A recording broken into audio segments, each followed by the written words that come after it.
দুর্নীতির অভিযোগে গ্রেপ্তার হওয়ার পর বিএনপি চেয়ারপারসন বেগম খালেদা জিয়ার বড় ছেলে ও দলের সিনিয়র যুগ্ম মহাসচিব তারেক রহমানের মেরুদণ্ডের জটিলতা দিন দিন বাড়তে থাকে।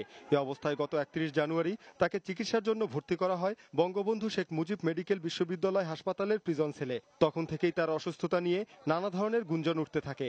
তবে বিএমএসএসইউর অর্থোপেডিক বিভাগের চেয়ারম্যান এবং তারেক রহমানের জন্য ওই হাসপাতাল কর্তৃপক্ষ গঠিত 3টি মেডিকেল বোর্ডের প্রধান অধ্যাপক সিরাজউদ্দিন জানান, এখন থেকে 8 বা 10 মাস আগে তার মেরুদণ্ডের দুটি অংশ ভেঙেছে। এক ভদ্রলোক হয়তো উপর থেকে পড়ে গেল, তাকে ফেলে দেওয়া হলো। যদি কেউ যদি এইভাবে পড়ে যায় তাহলে তার মাথার ভাগটা ভাঙবে, কেউ যদি পিঠে মারে তাও ভেঙে যেতে পারে, যে কোনো একটা গাড়ি অ্যাক্সিডেন্ট করে তার জন্য ভাঙতে পারে।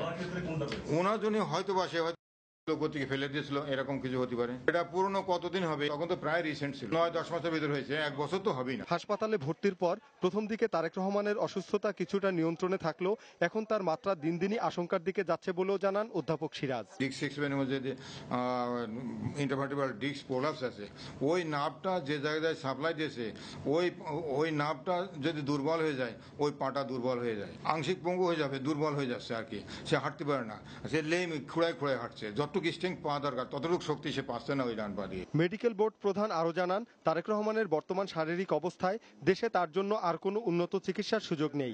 এ অবস্থায় অনাকাঙ্ক্ষিত কিছু ঘটে গেলে তার দায়ভার চিকিৎসকরা নেবেন না বলেও জানান তিনি।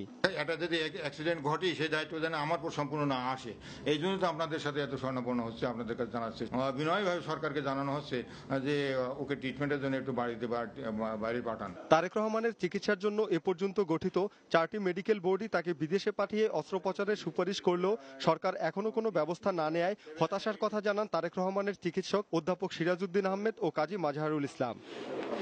Mostafa Akmal, One News, Dhaka.